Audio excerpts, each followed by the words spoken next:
Boa noite. Está começando mais um programa do Jô. Hoje, um programa muito especial, diretamente de Brasília, do Palácio do Alvorada, conversando com a presidente da República, Dilma Rousseff.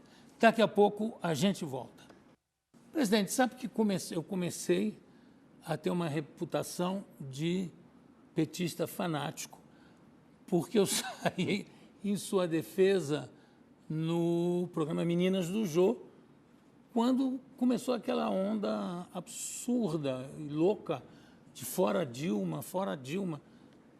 Devo dizer que você estava em boa companhia, porque também houve fora Lula, fora Fernando Henrique e fora, de uma maneira geral, porque a pessoa não acredita muito que na democracia, quando a pessoa é eleita, tem que se respeitar o voto. Então, eu saí em sua defesa, não que você precisasse, mas é que eu fiquei, tem certas coisas que eu fico indignado. Mas o que é? As pessoas pensam o quê? Que muda de clube, assim, de repente? Não pode, entendeu? E aí, eu me lembro que a gente já conversou, já entrevistei você, quando você ainda era chefe da Casa Civil e foi acusada pelo Agripino Maia, muito inteligente, aliás, a acusação deles, a senhora mentiu sob tortura. E você disse, bom, sob tortura, você tem que mentir, senão você entrega todos os seus companheiros. Já que a gente abordou esse assunto, eu gostaria que você contasse para a gente a história da... Bom, você é uma leitora fanática de chegar a andar com mala cheia de livros e, de repente, na ânsia de ler, até bula de remédio não escapavam dos seus olhos. E como é que é a história da Bíblia quando você estava presa, encarcerada, e essa Bíblia tinha que passar para outros prisioneiros? Conta essa história para a gente. Jo, era uma história que é assim. Não tinha livros quando a gente estava em uma determinada etapa da prisão. Certo. Antes de você ir para os presídios, quando você estava em algumas instalações em que ali se interrogava e muitas vezes se torturava. Nesses locais não tinha livros. Então, quando você conseguia algum livro, e aí entra a bula de remédio também, era muito importante que você tivesse acesso a eles, porque era a única forma de você conseguir ler alguma coisa. E houve um padre que foi preso e ele deixou ali dentro, né? Ele deixou o quê? Ele deixou uma Bíblia ali numa das celas. Essa Bíblia, ela tinha de passar por um espaço muito pequeno, que eram umas janelinhas que tinham na porta, porque as portas não eram abertas. Aquelas janelinhas que a gente vê em filme, abre e fecha. Então tinha de caber naquela janelinha. Então só tinha um jeito de caber na janelinha, se a gente tirasse a capa da Bíblia. Então, tirou-se a capa da Bíblia, dobrava-se a Bíblia e passava pela janelinha. Mas você tinha prazo para ler. Você tinha prazo para ler porque outras pessoas queriam ler também.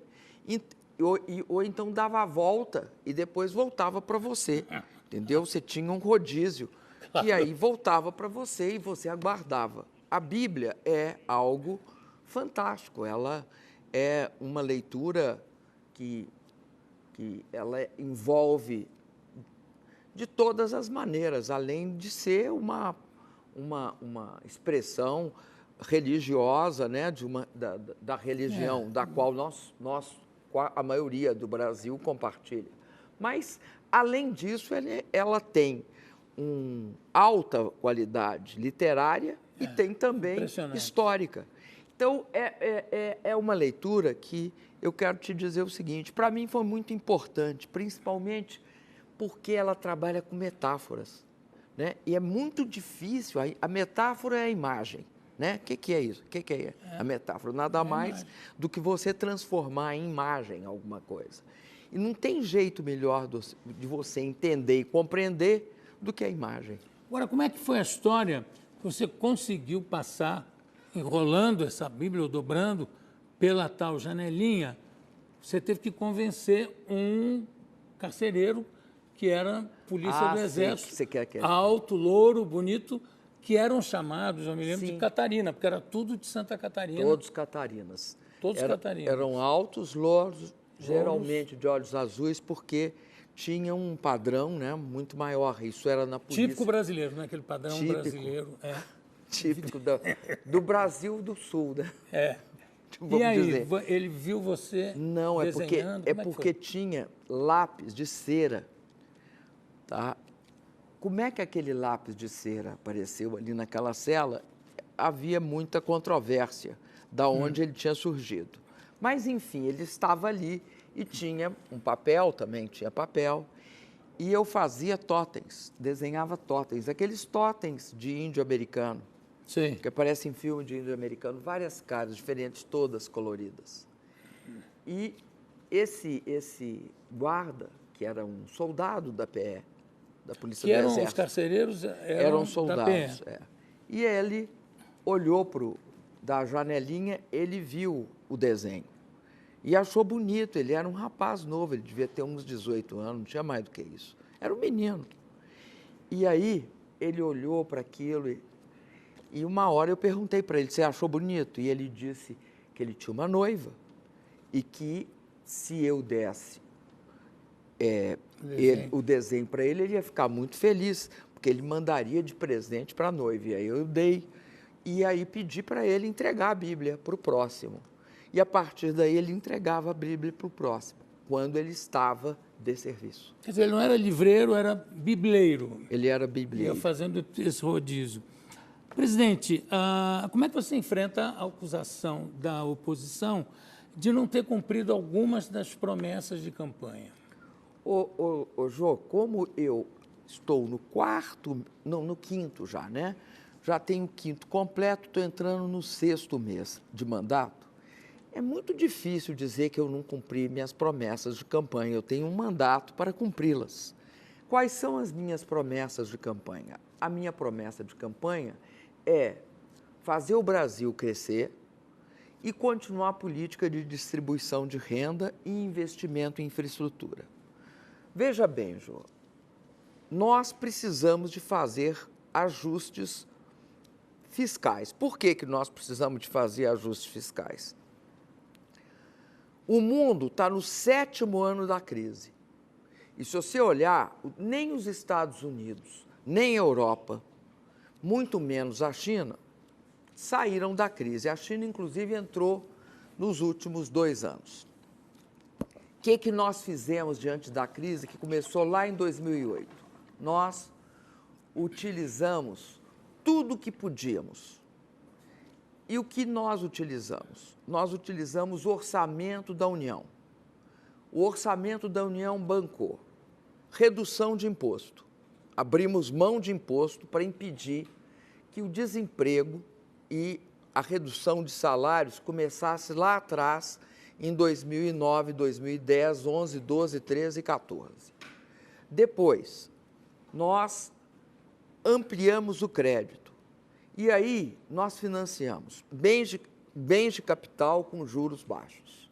Financiamos também o consumo das pessoas, financiamos segmentos econômicos, investimentos em infraestrutura, tudo com juros mais baixos e tudo às custas do Tesouro. Além disso, se você for ver as desonerações, não só desoneramos bens de capital, mas desoneramos a cesta básica. A cesta básica hoje no Brasil está inteiramente desonerada, ou seja, ninguém paga imposto por precisar de consumir os produtos essenciais para a sua sobrevivência. Além disso, nós tivemos uma série de políticas para beneficiar e assegurar que o país continuasse crescendo. Bom, nós esgotamos tudo o que podíamos. A crise durou mais do que a gente esperava. Além disso, Jô, no Brasil, nós passamos pela pior seca dos últimos tempos. No Nordeste, ela não é tão estranha. Ou seja, o Nordeste geralmente teve, no passado, secas terríveis. Esta é uma das maiores. Mas, aonde não havia seca antes e que teve uma seca nos últimos 2 anos e meio, 3 anos, bastante forte. No Sudeste. No Sudeste, você vê São Paulo e em toda aquela região onde está a chamada caixa d'água do país, que são os grandes reservatórios que acumulam água, e quando acumulam água, a gente tem água e a água não paga. A água é grátis. Então, o preço da energia é mais barato. Quando não tem água, você paga, porque você tem de pagar o gás, ou o carvão, ou o óleo diesel, enfim, tudo combustível que você queimar. Então, o que acontece? Acontece que a seca produz 2 coisas ruins. Primeiro, aumenta o preço dos alimentos, tá? Porque não tem seca. Isso a gente vai falar mais tarde sobre isso. E aumenta também a tarifa de energia. Então, não é uma questão que se pode prometer ou não, porque ninguém controla a seca. Eu não controlo a seca. O que eu posso fazer é reagir à seca, e nós reagimos à seca.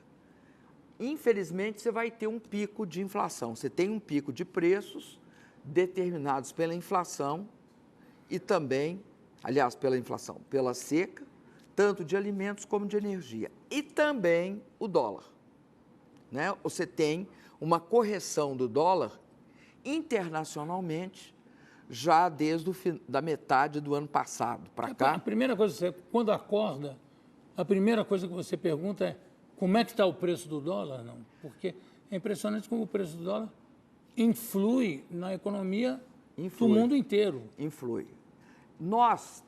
O preço do dólar tem 2 aspectos. Um muito negativo, que é esse. Logo que você tem um ajuste, ou seja, você passa a ter mais reais para comprar um dólar,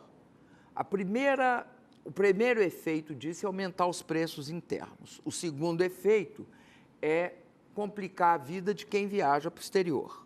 Agora, tem um efeito positivo, torna os produtos exportados brasileiros mais baratos. Então, no curto prazo é ruim, no médio prazo, a situação quando o dólar faz esse movimento, que esse movimento é um movimento de ajuste, é algo que está acontecendo em todas as economias do mundo. Então, você vai ter daqui a pouco uma consequência positiva disso. Mas eu estava te dizendo, nós estamos enfrentando uma situação que ela é momentânea. O Brasil tem uma estrutura forte. Nós estamos enfrentando uma dificuldade momentânea.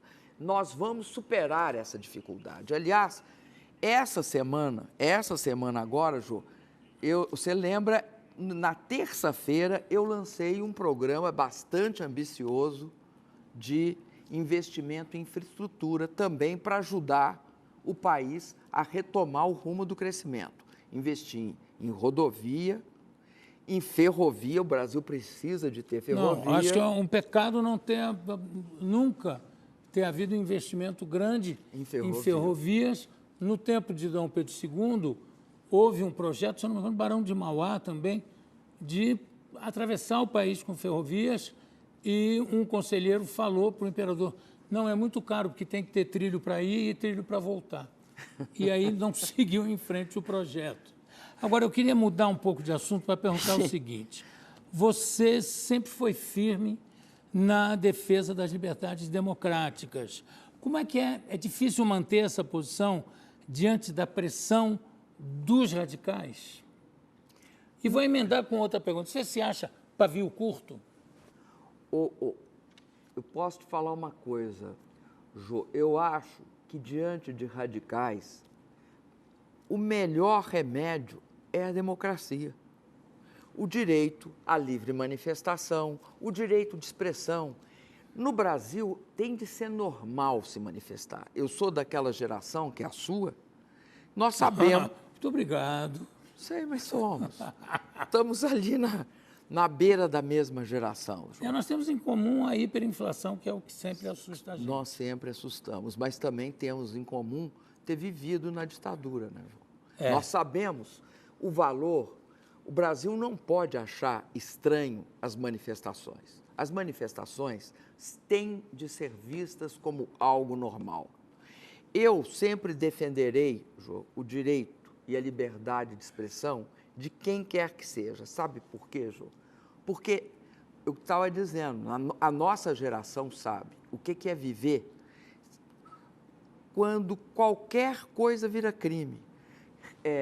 Um estudante questionar a forma pela qual é organizado as matérias do seu curso, dava cadeia. Um operário querer ganhar um pouco mais, dava cadeia.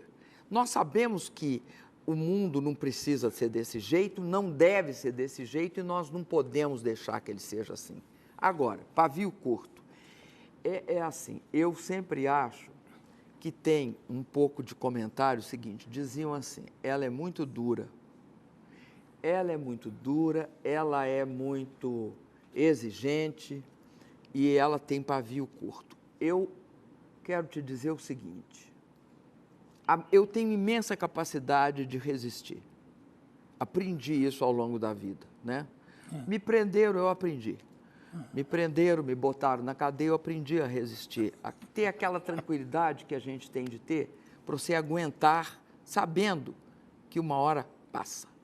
Mas olha, precisa ter agora, Jô, uma resistência. Eu acho que eu sempre digo isso, eu sou uma mulher dura no meio de homens meigos. Os homens são meigos e as mulheres são duras. Eu acho que eu sou dura porque eu não posso ser uma presidente mole.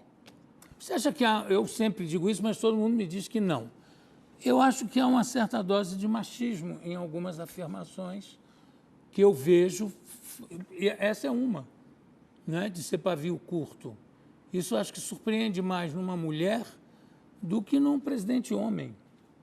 Você não acha que há uma... Estou dizendo que tudo seja uma coisa de machismo. Não. Mas, enfim... Também não.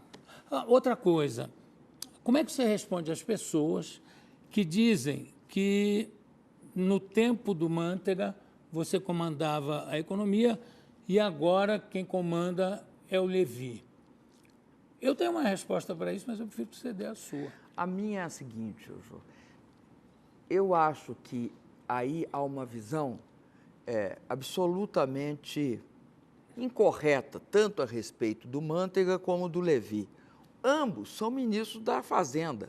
Ambos comandam a economia, porque a ideia de ter um ministro da Fazenda é que um presidente não pode, ao mesmo tempo, comandar a educação, a cultura, o desenvolvimento econômico, a Fazenda, o planejamento. Então, quem comanda essas áreas são os ministros. É inviável comandar. Um presidente, ele pode orientar. E ele deve orientar, mas quem toca o dia a dia e quem resolve os problemas imediatos, quem procura soluções, muitas vezes, inclusive, pode chegar e falar presidente, o que você acha? Você acha assim, você acha assado? Como é que você quer que seja a condução?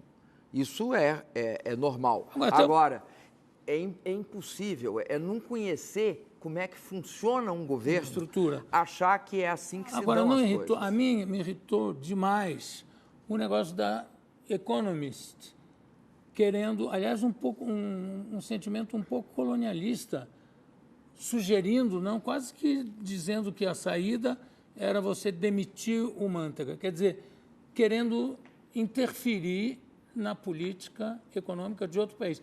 Isso não deixou você irritada, não? Fala a verdade, não vai dizer que não ficou. Eu sei o que é a, vamos dizer, a política editorial da The Economist. Então, eu não esperava, ou seja, eu não espero além do que a Economist pode dar. Eu gosto, até leio a The Economist, bastante. Acho que ela tem informações úteis. Agora, não concordo com as opiniões todas da The Economist. Por exemplo, a The Economist tem uma visão, eu acho, um tanto ou quanto distorcida, não só do Brasil, mas acho que tem da Europa. Agora, eu como artista, se sair uma crítica ruim a meu respeito, eu fico com a impressão que está no mundo inteiro, no viaduto do chá, todo mundo com aquilo na mão, dizendo, viu o que falaram? Olha o que falaram. Então, eu me pergunto, com tanta crítica que sai a seu respeito, você ainda lê jornal ou você diz, não aguento mais? Eu leio, eu acho que as críticas, presidente que não... Presidente tem de conviver com isso, João. É Não, todo claro. dia. Eu acho que tem hora, eles exageram um pouco, pegam pesado, entendeu? Mas eu acho que é da atividade função. pública. É da atividade pública. É fato que, para uma pessoa, porque a gente fala, muitas vezes a gente fala assim, quando eu era normal, o que é quando eu era normal? Quando eu andava na rua normalmente, quando eu entrava em algum lugar normalmente, né? Quando eu era normal, eu poderia ficar muito incomodada com uma crítica dessas. Mas, quando você é presidente, você distingue aquilo que é da função sua. Ou seja, eu tenho de aceitar que as pessoas não gostem do que eu faço. Eu tenho de Pessoa aceitar. física e pessoa jurídica, você separa. Eu não levo no pessoal.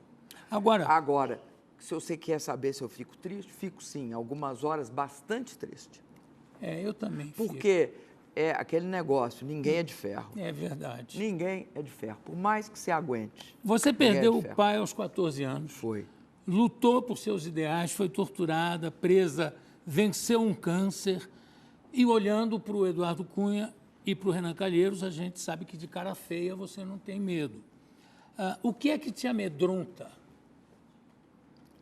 Olha, eu acho que o que mais amedronta um presidente é não estar à altura do seu povo. É isso que amedronta um presidente. Então, eu me esforço todo santo dia para estar à altura do que eu acho que tem de ser feito pelo país. Porque apesar de eu achar que nós fizemos muito ao longo desses anos, porque se você for ver, quando você olha o mundo, o Brasil é um país que reduziu de forma drástica a miséria, a pobreza. O Brasil deu um salto na infraestrutura em várias áreas. Ninguém pode dizer que os aeroportos do país hoje eram o que foram no passado. Não são mais. Ninguém pode dizer que as estradas não foram... Nós não investimos em estradas. Ninguém pode dizer que não houve um grande crescimento da renda e do emprego. Nós estamos passando dificuldades, mas as dificuldades não podem justificar que você olhe para trás e fale, nesses 13 anos, nesses 12 anos e pouco, não aconteceu nada. Pelo contrário, aconteceu sim. Tirar 36 milhões da pobreza e 50 milhões serem levados à classe média, mudou esse país. E por que mudou esse país?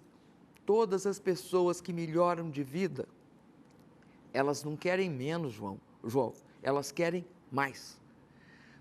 Quando você melhora de vida, você não quer voltar para trás, você quer ir para frente.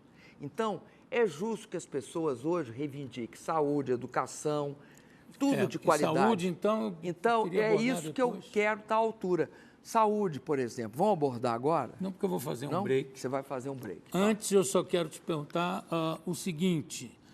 O articulador político do seu governo agora é o vice-presidente Michel Temer, que é também do PMDB.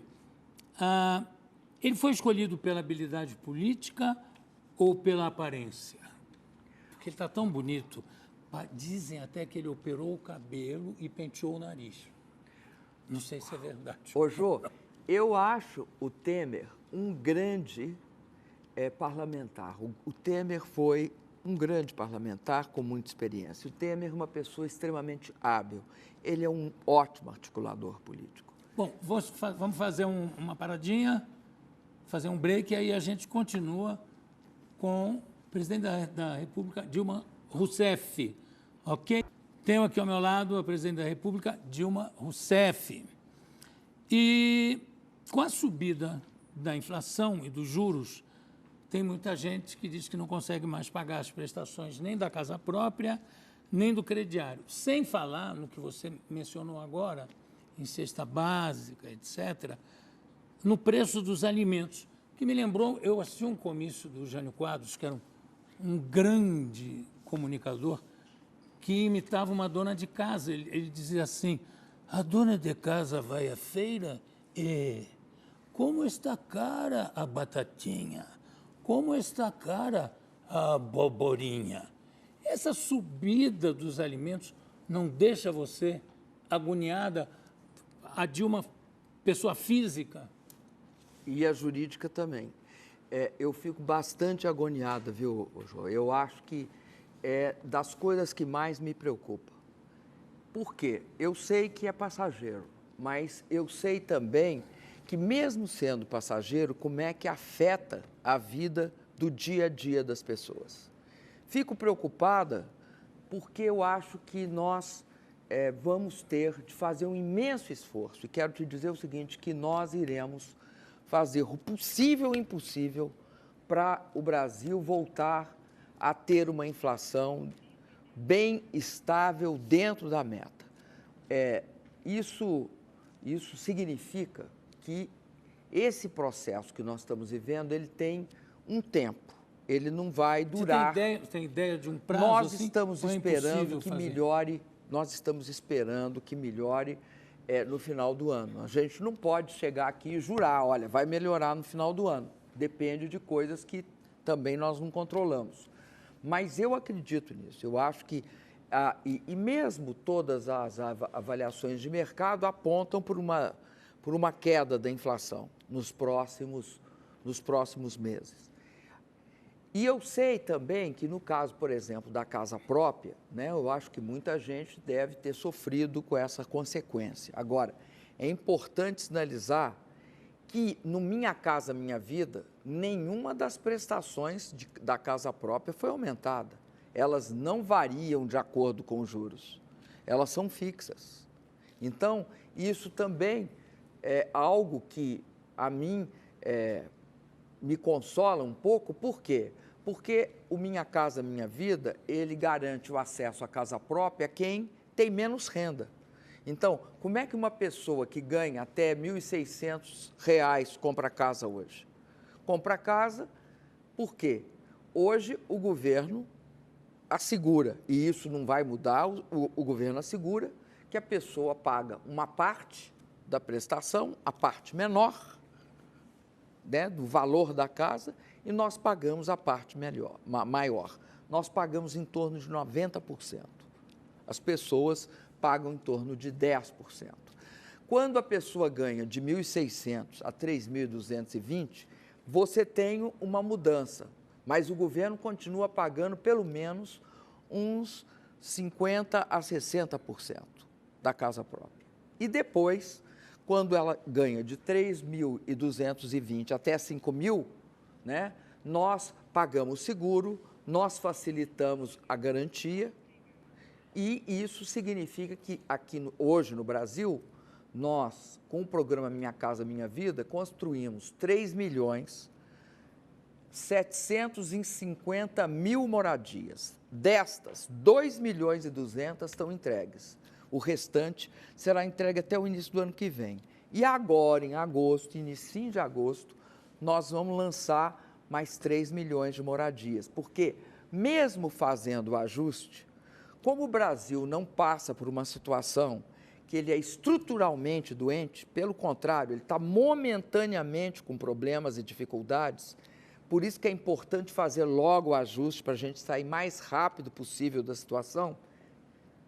Então, o que acontece? Acontece que nós temos de, simultaneamente ao ajuste, fazer investimento em infraestrutura e manter os programas sociais, para não voltar para trás, para não voltar para aquela época que as pessoas não tinham casa, não tinham médico, não tinham acesso às coisas básicas. Eu acho que tem muito que mudar.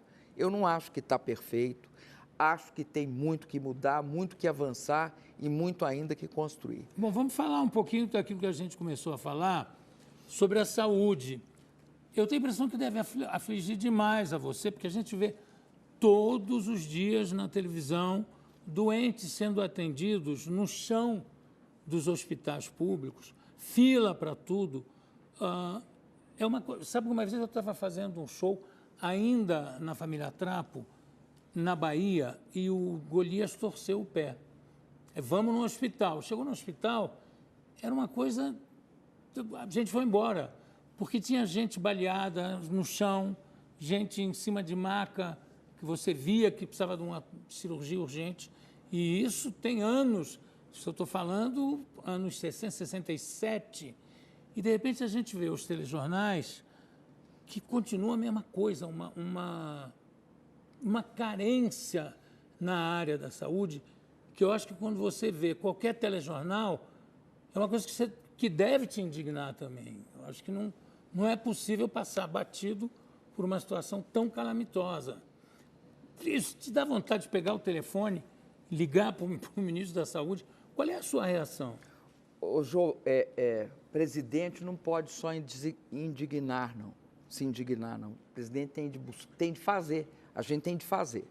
Então, diante da situação da saúde, porque saúde em todo lugar do mundo ela é cara, ou seja, é algo que necessita muito dinheiro para a gente tocar em frente. Bom, vamos lembrar que nós, em 2000, metade dos anos 2000, nós perdemos a CPMF, que era 40 bilhões. Se você somar, se você multiplicar esses 40 bilhões em todos esses anos, foi o que nós perdemos. Ou seja, nós perdemos, na época do governo do presidente Lula, a votação no Congresso que garantia 40 bilhões para a saúde. Bom, diante disso, eu passei a buscar soluções. Eu acho que nós fizemos um programa que foi muito bom e que continua sendo bom. Como é que é a questão do tratamento de saúde? Começa com a atenção básica. As pessoas, quando têm atenção básica, elas resolvem 80% dos seus problemas nos postos de saúde. Ocorre que no Brasil tinha posto de saúde só em regiões mais ricas e no litoral. Não, e no interior tinha umas que eram não tinha, pavor. Não tinha médico. Nós tínhamos uma das piores relações entre pessoas e médicos atendendo. Então, nós fizemos o programa Mais Médico. Tivemos, assim, muita reação contrária. Mas, hoje, você tem médico em toda a Amazônia, você tem médico em todas as regiões periféricas das grandes cidades, você tem médico no interior de tudo quanto é cidade. Pelo menos um médico, que nem o médico tinha. E como é que funciona? O governo paga essa remuneração, porque não é um salário, é uma remuneração, uma espécie de uma bolsa, para 18.500 médicos, né? E isso significa que hoje nós atendemos, além do que tinha em 2013, 63 milhões na atenção básica. O que a atenção básica resolve? Resolve 80% dos problemas. Os problemas crônicos, por exemplo, hipertensão, diabetes, asma, os problemas usuais. Porque os outros problemas têm de ser resolvidos ou nas UPAs, que são unidades de pronto atendimento para atender o pé, esse pé do Golias que quebrou. Hoje tem umas unidades que chamam unidades de pronto atendimento. Eu até falo com tranquilidade que o governo entra só com financiamento disso, paga isso, paga a construção e paga uma parte do custeio. Quem faz essas UPAs são os estados e os municípios. Lá nessas UPAs tem esse atendimento. Ainda não é um atendimento completo, como também o do atenção básica, essa dos postos de saúde com os médicos, inclusive cubanos também, mas brasileiros que agora voltaram, porque os brasileiros antes não iam para esses lugares mais remotos. A boa notícia é que nós, nessa última chamada, tivemos muitos médicos brasileiros que foram para esses lugares, aceitando ir e indo. Agora, eu quero te dizer que, além disso, falta no Brasil especialidades, porque hoje, uma pessoa que quebra a perna, ela precisa de ter um exame, ela precisa de ter um outro tratamento. Então, as especialidades são a grande coisa que nós queremos focar nesses próximos 4 anos. E 3 especialidades que nós vamos começar, porque você tem de começar. Uma é ortopedia, a outra é cardiologia e a outra é a oftalmologia. Eu esqueci de falar, né? Falei da traumatologia dos pés, né? Das quebraduras em geral. Sim. Então, são 3. E acredito também, Jô, que nós teremos de ter um grande esforço na gestão hospitalar, porque nós temos uma gestão ainda bastante frágil. É bem precária, né? Agora Precisa de dinheiro, viu? É verdade. Precisa. E por que Sem que dinheiro, não passa, ninguém por faz. exemplo, CPMF não passa e o imposto sobre grandes fortunas é só uma ideia que fica no ar? É uma ideia que deve ser avaliada, né, Jô? Como todas as boas ideias.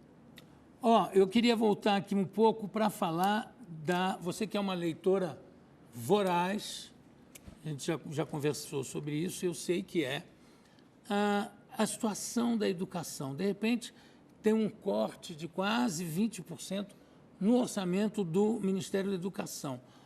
Será que o cobertor é muito curto, não dá? Se puxa para um lado, aí o outro lado descobre, se puxa para o outro lado, fica faltando aqui. Isso é uma coisa que também deve te afligir uma pessoa que lia até bula de remédio e que sabe que, antes de qualquer coisa, não há progresso sem educação, cultura e tecnologia de ponta. Até que ponto isso deixa a presidente aflita em relação a ter que cortar uma parte do orçamento do Ministério da Educação? Bom, Jô, veja bem, nós cortamos tudo aquilo que nós achamos que não vai comprometer a nossa estratégia de pátria educadora, porque eu concordo com você. Para mim, a grande questão do Brasil é educação, mais educação, mais educação, por 2 motivos muito importantes. Se acabou de falar, o Brasil, para virar um país desenvolvido e para ser uma nação soberana, ele tem de investir ciência, tecnologia e inovação. E isso tem por base a educação. Mas tem outro motivo também. Nós começamos o programa dizendo, tiramos 50 milhões foram para a classe média, 36 milhões saíram da pobreza. Para isso ser sustentável e perene, duradouro e efetivo, e a gente não voltar atrás, estas pessoas precisam de receber educação de qualidade. Nós tivemos, ao longo dos 13 anos, que você nunca faz isso de um dia para o outro, nós estamos construindo isso ao longo de 13 anos. Nós tivemos um aumento muito grande, vou começar de cima. Nós tivemos um aumento muito grande no acesso à universidade. O acesso à universidade foi garantido através do Sistema Único, que é feito pelo Enem, que é o SISU. Nós nós aumentamos, duplicamos o número de estudantes que fazem hoje universidades públicas. Nós demos algo que não tinha no Brasil, bolsa e universidade privada, via imposto, tira o imposto e você paga a bolsa. O governo paga. Tira o imposto e, portanto, com esse dinheiro que não vão pagar imposto, paga-se a bolsa. Isso tudo aí, João, chama-se ProUni. Isso é o ProUni. E o terceiro é o FIES. O que o governo faz?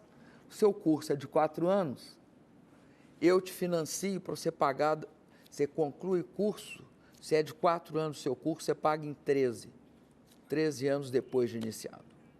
Você começa a pagar. Este ano, que você está falando aí que teve um corte, este ano, sabe quantos novos universitários o governo brasileiro, eu estou falando só do governo brasileiro, o governo federal, Sim. Nós vamos colocar no primeiro semestre 640 mil novos universitários. E somando com o segundo semestre, nós chegaremos a 1 milhão. 1 milhão. Antes, 1 milhão se fazia em 3 anos, 4 anos. né? Porque tinha só 3 milhões de pessoas fazendo escola. Nós hoje, este ano de 2015, teremos 1 milhão de estudantes, novos estudantes na rede universitária, tanto pública quanto privada. Além disso, no início desse governo, nós olhamos, estou descendo, e vimos o seguinte: um país sem ensino técnico, profissionalizante, não consegue inovar. Você precisa não só de cientista, né, de pesquisador, você precisa de técnico de nível médio, e técnico de nível médio tem de ser uma profissão valorizada, Jô. Então, o que nós fizemos? O Pronatec. O Pronatec é o Programa Nacional de Ensino Técnico. Com quem que nós fizemos o Pronatec? Nós fomos e procuramos parceiros. O Brasil tem uma estrutura de ensino técnico. O Senai, da Confederação Nacional da Indústria, né? Privado. O Senac, do Comércio, o Senat, do Transporte e o Senar, da Agricultura. Com esses 4, nós fizemos uma parceria e formamos 8 milhões de pessoas, homens e mulheres. É bom dizer que as mulheres foram 52% dos 8 milhões. O que são esses 8 milhões? Primeiro, são 2 partes diferentes. Uma é dar ao estudante do ensino médio uma formação técnica de qualidade. Por exemplo, ele vai ser um eletricista de primeiro time, ao mesmo tempo que faz seu ensino médio, final do seu ensino médio. A mesma coisa para o trabalhador, mas para o trabalhador, aí nós criamos cursos menores, ou seja, de menor prazo, mas que tem uma sequência. Então, ele começa, por exemplo, como instalador de eletricidade predial. Aí, depois, ele passa para um outro curso, né? Geralmente, os cursos duram 180 dias ou 3 meses a 180 dias. E aí, além disso, você tem o que eles chamam de formação continuada. Ele faz um primeiro, faz um segundo, se quiser, e faz um terceiro. Você tem também nesses cursos empreendedores, microempreendedores individuais, porque nós formalizamos esse pessoal que tem o micronegócio, o microempreendedor individual, que pode ser a mulher que tem um cabeleireiro, a mulher que faz uma unha, o pipoqueiro, o outro que faz um serviço. Por que é importante ele formalizar? Primeiro, ele tem acesso ao microcrédito. Ele pode tirar, vamos supor, R$12 mil e abrir um negocinho. Nós damos assistência para ele, ensinamos como é que ele faz as contas dele e acompanhamos isso. Ou ele pode também pagar unificado um percentual da sua atividade pequeno e ter direito à aposentadoria a partir do momento que ele cumprir os prazos.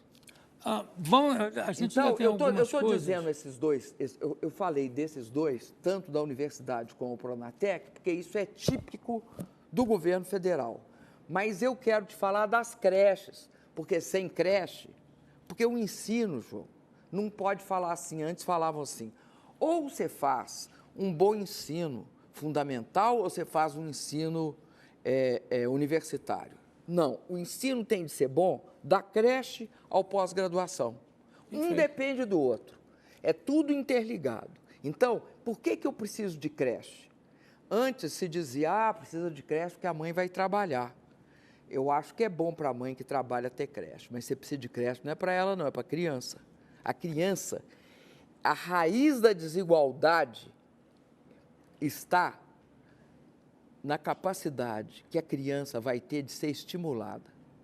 Está no berço. Quanto mais estímulo a criança tiver, melhor é o desenvolvimento intelectual, afetivo, emocional, e melhor ela se dedica depois ao aprendizado. Então, ter creche no Brasil não é uma questão acessória, né? Não é um colorido. Ter creche do Brasil ataca a desigualdade na raiz e permite que você crie um futuro de crianças saudáveis. Por isso que nós temos o programa de 6 mil creches. Nós não fazemos diretamente as creches, a gente dá os recursos para os municípios fazerem. A mesma coisa acontece com os demais níveis até o ensino técnico. Você tem controle sobre tudo isso que você me fala e que às vezes não depende do governo federal? Tem controle sobre a realização? Posso te contar uma história engraçadíssima? Pode, claro. Nós montamos o controle. E você só pode montar o controle no Brasil se você digitalizar. Você né? Você coloca na internet, digitaliza, sabe onde é cada uma das escolas. Então, o prefeito recebe um SMS, prefeito, né? Você recebeu tanto, você tem de fazer, e ele tem de tirar o retrato, tirar uma foto daquela creche e tem de botar no... Não, ele bota no celular dele que vem para nós, que entra na internet, né? Bom, aí nós descobrimos que um prefeito que tinha 4 creches estava mostrando a mesma creche. Você adivinha como é que a gente descobriu? Como? O cachorro era o mesmo. O cachorro parado na frente da creche era o mesmo. Das 4 creches. Das 4 creches. O que causou uma grande dúvida em nós. Que história é essa desse cachorro aí? Eu te contei essa história justamente para mostrar o seguinte: você tem de acompanhar. No Brasil, claro, todo dinheiro tem de ser acompanhado. Se você não fizer isso, você entende?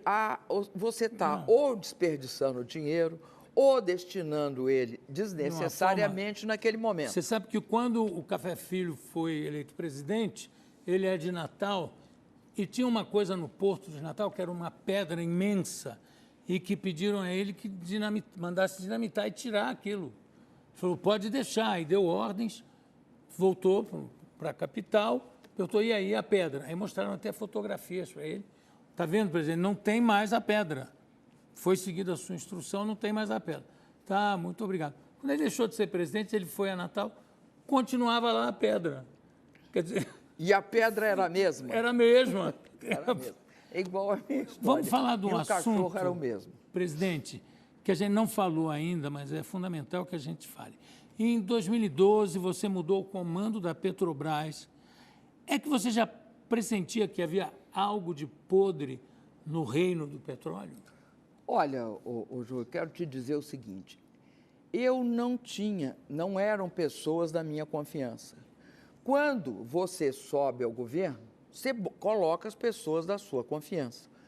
Bom, a Petrobras não é um barquinho que você vira rapidamente, né? Então, passou um ano e eu troquei a diretoria toda e coloquei uma diretoria da minha confiança. Foi isso que eu fiz. Agora, o pré-sal, eu cheguei a lamber uma pedra do pré-sal. Eu te mostrei ela. Ficou de me mandar uma e não mandou. Vou mandar. E prometi, agora eu vou mandar. Tem cheiro, não, porque agora prometeu no ar. Tem cheiro de querosene, né? E eu lambi e senti que tinha gosto de sal. Mas eu acho que foi a minha imaginação. A pedra está aí não, né? Deve estar lá Não, a pedra está no Planalto. É uma pedrona. Uma pedra. Tem gente que não sabe que o pré-sal já está funcionando com mais de 500 mil barris dia. Bem mais. O pré-sal... Já me perguntaram quando é que vai funcionar o pré-sal. Quando funcionar, o preço do petróleo vai estar tão baixo que não vai mais compensar. Eu queria que você explicasse um pouco sobre isso, porque isso é uma falta de informação em vários níveis, que as pessoas acham, isso aí não vai dar em nada, o pré-sal não vai dar em nada. Não tem ideia de que já está produzindo. Olha, Jô, para você ter uma ideia dessa questão, não só está produzindo, como a Petrobras ganhou o Oscar na área de... Este ano, a Petrobras ganhou o Oscar na área de óleo e gás. Mas não foi o Severo que foi receber, foi? Não, querido. Pelo foi amor de Deus. O Severo há muito tempo não está na Petrobras. Mas Foi aí? o presidente, o Bendini. Este prêmio ele é dado por capacidade de inovação e produção. Por que é inovação? Porque a Petrobras, para tirar o pré-sal, ela tira o pré-sal em torno de 5 a 7 mil metros abaixo da lâmina d'água, né? Então, aqui está a lâmina d'água, está o mar, a 7 quilômetros, ou melhor, mais de 7 quilômetros, a 7 mil metros, está o petróleo. Bom, diziam o seguinte, primeiro que a Petrobras não ia achar o petróleo ali. Segundo, que se ela achasse, ela não ia tirar. E terceiro, se ela tirasse, ele era de má qualidade. Tudo isso está errado. Não, e quarto, não ia compensar Ah, em função do preço. Primeiro, a Petrobras achou o pré-sal. De fato, é uma das maiores reservas comprovadas. Segundo, e portanto ela sabe onde está. Segundo, ela já está explorando o pré-sal há mais tempo. Nós chegamos só no pré-sal a 800 mil barris dia. A produção, já está em 800 mil barris dia. A produção de pré-sal, do pré-sal é extremamente complexa, mas a Petrobras conseguiu, e por isso ela foi premiada, ela consegue explorar petróleo lá embaixo, que são grandes profundidades, altas temperaturas e muita pressão. E isso é que ensejou ela levar o prêmio. Terceira coisa, que é uma boa notícia, o petróleo ele é de boa qualidade. Quarta questão, os custos que nós temos nessa extração são compensadores até para os níveis mais baixos que o petróleo atingiu nos últimos tempos. Agora, inclusive, ele deu uma aumentada, né? Eles são altamente compensadores. A Petrobras tem, de fato, tecnologia. Quando você tem tecnologia, você não só sabe que está ali, não só tira dali, mas você tira a custos compensadores. E é isso que é importante saber. Eu quero dizer o seguinte, a Petrobras não pode ser confundida com XYZ, em termos de números, de funcionários que cometeram irregularidades. A Petrobras tem mais de 80 mil funcionários. A Petrobras virou a página, ela registrou o balanço, ela teve as contas aprovadas na Comissão de Valores Imobiliários do Brasil e na equivalente a essa comissão nos Estados Unidos, que é a SEC. Então, João, a Petrobras virou a página. Ela pode ter certeza, será uma das empresas mais lucrativas do mundo nessa área. Tanto é assim que ela abriu para tomar emprestado dinheiro no exterior e o que veio, ela queria tomar 500 milhões de dólares e veio 12 bi. Mas ela não queria 12 bi, ela queria o tanto que ela queria, ela tomou, se eu não me engano, 2 bilhões e meio. A Petrobras, então, ela está no caminho certo, João. Agora, presidente, antes da gente terminar esse bloco, depois ainda temos um bloco para 2 perguntas e também para as suas despedidas. Primeiro o seguinte, como é que você faz para decorar o nome de todos os ministros? Você sabe de cor? Eu tenho uma sugestão que é botar um crachá grande no peito de cada um, aí não tem erro. Todos, sem exceção. Mas não é só os nomes, não. O que eu sei é o seguinte, eu sei quem é o ministro. Eu sei assim, as qualidades dele, aquilo no qual ele se distingue dos demais, porque cada ministro, tá? Ele tem um papel. Eu vou te dizer uma coisa. Criticam muito porque nós temos muitos ministérios. 39. Eu acho que nós teremos de ter menos ministérios no futuro. Mas eu vou te dizer por que alguns ministérios foram essenciais. Vou te dar alguns exemplos. Ninguém vai querer acabar com o Ministério das Mulheres. Eu estou aqui imaginando que ninguém está propondo que a gente acabe com o Ministério das Mulheres, que é simbólico. Das mulheres, é simbólico no seguinte sentido: é importante a questão de gênero no Brasil, o combate à violência, e não acredito que alguém esteja propondo acabar com... Porque eu estou falando dos recentes criados. Não, mas ninguém com mulheres. Pode pensar em acabar. Nem com a desigualdade racial, também supõe. Com direitos humanos, também supõe. Então, eu vou olhar alguns outros. Caça e pesca. Pesca. Pesca. Nós temos um brutal, um imenso litoral.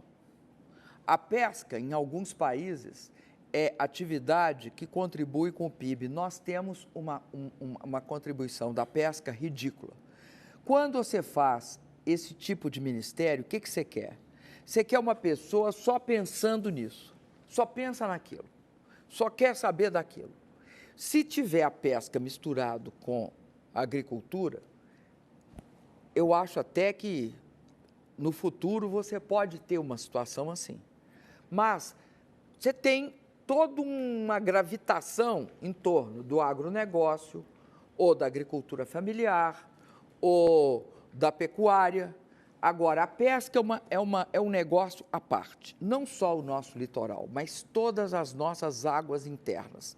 Nós podemos criar peixes nos reservatórios, nas lagoas. Nós temos hoje a possibilidade de ter uma grande indústria pesqueira, tá? Todo mundo sabe que um dos grandes mercados consumidores de peixe é a Ásia.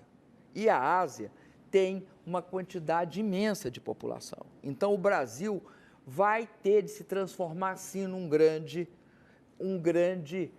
produtor, transformador, industrializador, exportador de peixe. Eu vou falar em aeroportos. Eu arrancava todos os fios de cabelo da cabeça cada vez que aparecia que as pessoas ficavam não sei quanto tempo para tirar sua mala, o aeroporto estava com as suas instalações inadequadas. O Santos Dumont está sem ar. O ar-condicionado do Santos Dumont até hoje... Muito obrigado por você ter me dito. É um ventilador, deve botar uma pedra de gelo perto. E aí sopra. É uma coisa pavorosa. Obrigado pela crítica. Podem criticar que a gente toma providência. Porque você veja só. Agora, também não vale aquela, né? Do dia da inauguração lá de Congonhas, né? Nós inauguramos um baita aeroporto em Congonhas, aí viram uma goteira, uma única goteira. Falaram, está comprometido esse aeroporto, tem uma goteira ali na esquina. Não é isso aí não vale. O Santos Dumont você né? pode... Brasília, Minas Gerais, o aeroporto de Confins, agora, né? Nós concedemos, eles são grandes operadores internacionais junto com a Infraero. Para quê? Porque a Infraero também vai aprender e vai levar isso para todos os demais aeroportos. Na Copa, não houve nenhum atraso, o que era dificílimo. Não, venceu aquele bordão. Imagina na Copa, imagina como vai ser na Copa. Pois é, agora... imagina na Copa e, olha, nós até podemos ter perdido de 7-1 lá dentro do campo, mas nós ganhamos a Copa fora do campo. Mas Santos Dumont, vê se você dá um jeito, porque... Eu vou dar, eu vou tirar a pedra de gelo. Bom, nós vamos terminar Não, eu vou tirar a pedra de gelo e botar ar-condicionado. Botar o ar-condicionado. É interessante, faz um barulho... Acho que é para convencer a gente que aquilo está gelando, mas não está. Eu vou fazer um intervalo para a gente ir para as despedidas e para o nosso último bloco, aqui ao lado da presidente Dilma Rousseff. Vamos lá, Willem. Tenho aqui ao meu lado a presidente da República do Brasil, Dilma Rousseff. Primeiro eu quero perguntar, estamos já no último bloco, mas eu tenho duas perguntas para fazer. Primeiro é o seguinte, você não pode mais ser reeleita, não há mais uma preocupação com reeleição, que é uma coisa que ocupou o Barack Obama durante o primeiro mandato. A gente sabe que no primeiro mandato, quando chega num certo momento, se o presidente é candidato, tem que se dedicar à campanha, porque senão não consegue se reeleger. Agora não, você não tem essa preocupação. Não dá para você tomar medidas mais drásticas, dando vazão ao seu temperamento de realizadora, sabe? Dizer, não, eu quero porque quero. Não pode fazer isso, ou eu estou sendo absolutamente ingênuo, como alguém que já foi candidato à presidência, perguntou, escuta, dá para eu demitir senador? Eu posso mandar deputado embora? Mas, realmente, sem essa preocupação, não tem como você agir com mais força em certos assuntos? Olha, Jô, eu acho que agir com mais força, eu tenho agido em alguns casos, até porque falaram que eu tenho pavio curto, porque, por exemplo, nós estávamos falando há pouco em ministérios específicos. Eu tenho orgulho, por exemplo, de ter aprovado a Lei dos Portos. Havia muito interesse em que a gente não aprovasse a Lei dos Portos. Ela foi aprovada. Acho que o Marco Civil da Internet. O Marco Civil da Internet deu um trabalhão para aprovar. E várias outras questões. Eu acredito que daqui para frente, não é só porque eu não tenho reeleição, mas é sobretudo porque a experiência, você vai aprendendo com a experiência também, né? Você aprende. Se tem um lugar que você aprende, eu vou fazer uma imagem, eu aprendi muito em 2 lugares, sendo mãe, porque a criança te ensina, ser mãe é assim, você pensa que é de um jeito, você lê, tá? Você segue tudo quanto é padrão, mas não é nada daquilo que está escrito. É uma outra coisa, você aprende. Então, você vira uma mãe assim, experiente, bota a fralda, faz assim, entendeu? Uma mãe que não é experiente, só falta pedir desculpa para a criança para botar a fralda, você não sabe fazer. Então, eu estou fazendo essa analogia, dizendo o seguinte, também na presidência, hoje, eu aprendi com quem? Eu aprendi com o que aconteceu, com o povo, com as coisas que dão certo, com aquelas que não deram certo. Sobretudo, eu acho que tem algumas questões que você vai ficando cada vez mais maduro para encaminhar e para resolver. Eu acho, então, que a resposta não é inteiramente sim para a sua pergunta, mas ela é o seguinte, eu acho que daqui para frente, cada vez mais, nós vamos fazendo, né, o governo, né, no sentido do nós, vai fazendo as coisas assim, que são aquelas que são as demandas que nós consideramos, podemos também estar errado também, mas que nós consideramos que são as fundamentais que a população quer. E eu acho que o Brasil hoje é um país que precisa também de alteração em questões comportamentais. Eu acho que talvez seja essa a grande contribuição que nós vamos dar a partir do momento em que a gente tiver as coisas andando no seu ritmo mais rápido que nós precisamos. Como opinião de leigo, quando eu vejo certas coisas nos jornais, me dá a impressão que você, com os aliados que tem, não precisa de oposição. Porque às vezes você tem que lutar, inclusive enfrentar algumas coisas que eu vejo como malcriação, não aceitar um convite para ir jantar, sabe? São pequenas coisas que, a mim, como cidadão, me irritam profundamente. Então, fique tranquila, porque você não precisa de oposição, realmente. Não há necessidade. E, finalmente, o seguinte, uma última pergunta. Você é a primeira mulher a ocupar esse cargo, o cargo mais importante, mais digno que existe na política, que é ser presidente da República. E presidente da República do Brasil, que é mais complicado, porque é um país imenso. Quando eu vejo a fila de questões que você tem que tratar, o nível, a quantidade de pessoas com quem você tem que falar, realmente é uma coisa admirável. E não é por dizer, e ela é mulher, não é isso. O que eu quero dizer é o seguinte, como é a primeira mulher a ser eleita para a presidência do Brasil, como é que você quer ser conhecida nos livros de história? Jô, a história, até eu falei isso outro dia, a história talvez seja o nosso juiz mais rígido. Eu quero ser conhecida pela história como uma pessoa que não abandonou duas coisas: o interesse do seu povo e a soberania do seu país. Sempre isso tem de estar na pauta, porque também, além da soberania do país, tem uma coisa que engloba as duas, que é a autoestima da população desse país. Nós somos a sétima economia do mundo. Nós não temos fragilidade. Esse país tem 370 bilhões de dólares de reserva.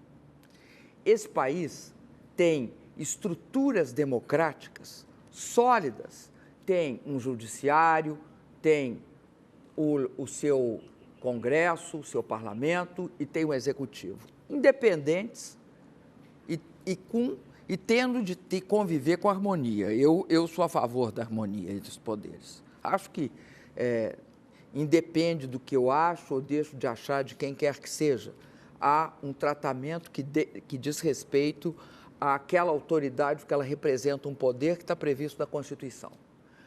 Além disso, esse país, ele tem uma força imensa. Ele tem uma agricultura ultra competitiva, tanto uma agricultura comercial como uma agricultura familiar. Ele tem um conjunto de empreendedores fortes. Ele tem uma mão de obra, ele tem petróleo, ele tem minério. E ele tem esse povo que é fantástico. Por quê? Porque eu acho que um povo que é formado de negro, de índio e de branco, que é uma mistura, pegou das três etnias o que havia de melhor. Você imaginou se a gente não tivesse a alegria que vem com a população, que veio com a população negra? A alegria, a força, a criatividade.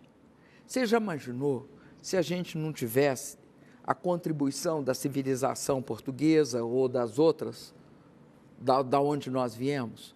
E do índio, que tem essa relação absolutamente surpreendente com a natureza. Então, eu acho que nós temos tudo para ser um país que faz diferenças. A gente faz a diferença na mudança do clima, Jô. Todo mundo quer conversar com o Brasil sobre mudança do clima e fazer um acordo. Por quê?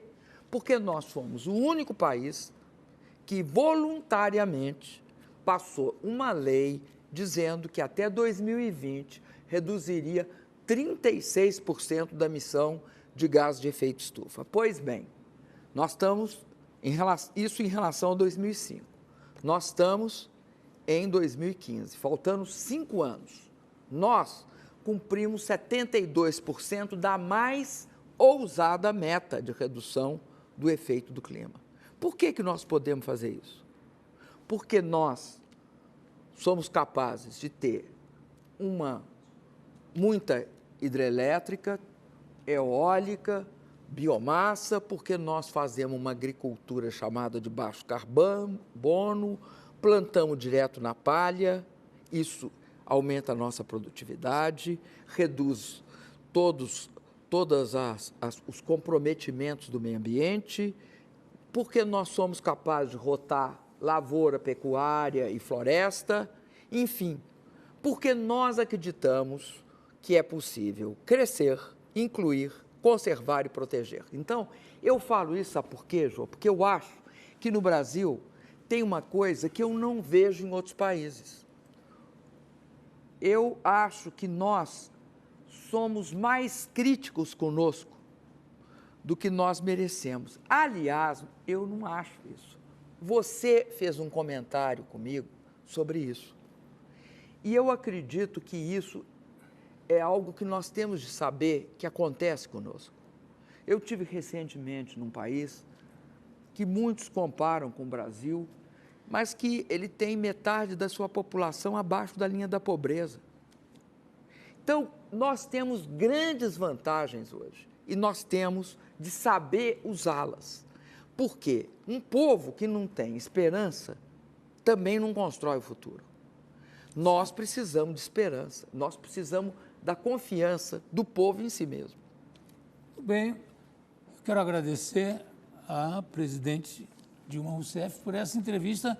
Para mim, um momento histórico nos meus 54 anos de profissão. Agradeço demais o seu tempo, sendo uma pessoa tão ocupada. Eu espero que tenha sido bom para você também, porque hoje é dia dos namorados, afinal de contas, temos que sair daqui os dois muito satisfeitos. Muito satisfeitos. Boa noite, obrigado. Boa noite.